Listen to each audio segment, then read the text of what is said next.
Divorce কেন হয়? আমাদের বাংলাদেশে ডিভোর্সের পরিমাণটা দিন দিন বেড়েই যাচ্ছে। বিশেষ করে থানাতে প্রতিদিন ডিভোর্স এবং এই সমস্ত সাবজেক্ট নিয়ে কিন্তু প্রতিদিন অভিযোগ হচ্ছে। তো সেটার সমাধানটা কী, আর এটা কেনই হয়, সেটা নিয়ে একটু আলোচনা করব।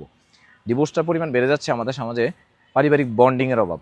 অর্থাৎ একটা পরিবারে দেখা যাচ্ছে স্বামী স্ত্রীর মধ্যে মিল থাকলে ননদের সাথে মিল থাকে না, অথবা শাশুড়ির সাথে তার মিল থাকে না।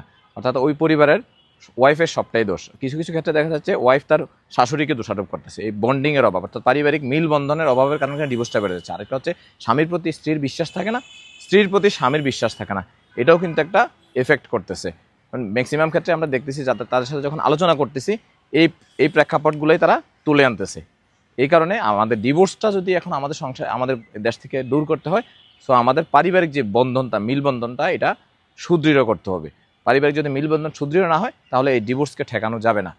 সুতরাং আমি তারপরেও বলবো আপনাদেরকে, আপনারা পরিবারের বাবা মা ভাই বোন অর্থাৎ পারিবারিক যে মিলবন্ধনটা, এই বন্ডিংটা বাড়ান বা এই বন্ডিংটা যত বাড়াবেন ডিভোর্সের পরিমাণটা বাংলাদেশ থেকে কমে যাবে। ধন্যবাদ। আসসালামু আলাইকুম।